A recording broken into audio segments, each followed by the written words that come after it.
ನಮ್ಮ ಚಾನಲ್ನ ಆತ್ಮೀಯ ವೀಕ್ಷಕ ಬಾಂಧವರೇ ನಮಸ್ಕಾರ. ಬಿಗ್ ಬಾಸ್ನಲ್ಲಿನ ಮಿಡ್ ವೀಕ್ ಎಲಿಮಿನೇಷನ್ ಏನಿದೆ, ಬುಧವಾರ ನೈಟ್ ಹೋಗುವಂಥದ್ದು, ಅದು ತುಂಬಾ ಎಲ್ರಿಗೂ ಸಹ ಕುತೂಹಲಕಾರಿಯಾಗಿರುವಂಥದ್ದು. ಬಿಗ್ ಬಾಸ್ ಮನೆಯಿಂದ ಯಾರು ಹೊರಗಡೆ ಹೋಗಿದ್ದಾರೆ ಅನ್ನುವಂತಹ ವಿಚಾರ ಏನಿದೆ ಎಲ್ಲರನ್ನ ಸಹ ನಿದ್ದೆಗೆಡಿಸ್ತಾ ಇದೆ. ಬಿಗ್ ಬಾಸ್ ಮನೆಯಲ್ಲಂತೂ ಯಾರು ಸಹ ಸರಿಯಾಗಿ ನಿದ್ದೆ ಮಾಡೋದನ್ನೇ ಬಿಟ್ಬಿಟ್ಟಿದ್ದಾರೆ. ಎಲ್ಲರೂ ಸಹ ಶೇರ್ ಮಾಡ್ಕೊಳ್ತಾ ಇದ್ದಾರೆ.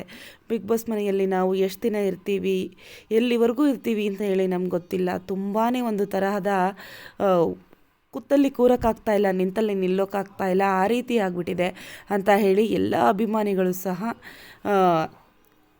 ಈ ಓಟ್ ಹಾಕುವವರು ಸಹ ಅದೇ ರೀತಿಯಾಗಿ ಅವರಿಗೆ ಓಟನ್ನು ಹಾಕ್ತಾ ಇದ್ದಾರೆ. ಕೂತಲ್ಲಿ ಕೂರ್ತಾ ಇಲ್ಲ. ನಾವು ನೋಡ್ತಾ ಇರ್ಬೋದು ಗಿಲ್ಲಿ ಅಭಿಮಾನಿಗಳು ಏನೇನೆಲ್ಲ ಮಾಡ್ತಾ ಇದ್ದಾರೆ ಅಂತ ಹೇಳಿ ರ್ಯಾಲಿ ಹೋಗ್ತಾ ಇರುವಂಥದ್ದು, ಅವರಿಗೆ ಯಾರಾದರೂ ಓಟನ್ನು ಮಾಡಿ ಅವರಿಗೆ ಬಂದು ಓಟ್ ಮಾಡಿರೋದನ್ನು ತೋರಿಸಿದರೆ ಅವರಿಗೆ ಉಚಿತ ಊಟ, ಟೀ ಎಲ್ಲವನ್ನು ಕೊಡಿಸ್ತಾ ಇರುವಂಥದ್ದನ್ನು ನಾವು ಈಗಾಗಲೇ ನೋಡ್ತಾ ಇದ್ದೇವೆ. ಈಗ ಬಿಗ್ ಬಾಸ್ ಮನೆಯಿಂದ ಹೊರಗಡೆ ಹೋಗುವಂತಹ ಸ್ಪರ್ಧಿ ಅಂತ ಬಂದಾಗ ಯಾರಾಗ್ತಾರೆ ಅನ್ನುವಂತಹ ಕುತೂಹಲ ಇದ್ದೇ ಇದೆ.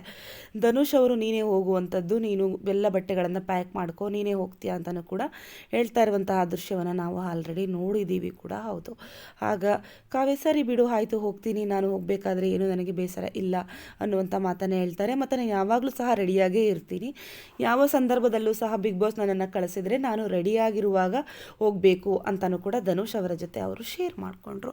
ಈ ವಿಚಾರ ಏನಿದೆ ಎಲ್ಲ ಕಡೆ ಈಗ ತುಂಬಾ ಚರ್ಚೆ ಆಗ್ತಾ ಇದೆ. ಬಿಗ್ ಬಾಸ್ ಮನೆಯಿಂದ ಯಾರು ಹೊರಗಡೆ ಬರ್ತಾರೆ ಅನ್ನುವಂತಹ ಕುತೂಹಲದಲ್ಲಿ ಎಲ್ಲರೂ ಸಹ ಇದ್ದಾರೆ. ಹಾಗೆ ರಘು ಹಾಗೆ ಏನು ಕಾವ್ಯ ಅವರಿದ್ದಾರೆ, ಇಬ್ಬರಲ್ಲಿ ಒಬ್ಬರು ಬರ್ಬೋದು ಅಂತಲೂ ಸಹ ತುಂಬ ಚರ್ಚೆ ಆಗ್ತಾ ಇದೆ. ನೋಡೋಣ, ಆದಷ್ಟು ಬೇಗ ನಿಮಗೆ ಅಪ್ಡೇಟ್ ಕೊಡ್ತೀನಿ. ಅಲ್ಲಿವರೆಗೂ ವೆಯ್ಟ್ ಮಾಡಿ. ವಿಡಿಯೋ ಇಷ್ಟ ಆದರೆ ಲೈಕ್ ಮಾಡಿ, ಹಾಗೆ ನಮ್ಮ ಚಾನಲನ್ನು ಸಬ್ಸ್ಕ್ರೈಬ್ ಮಾಡಿ. Thank you for watching.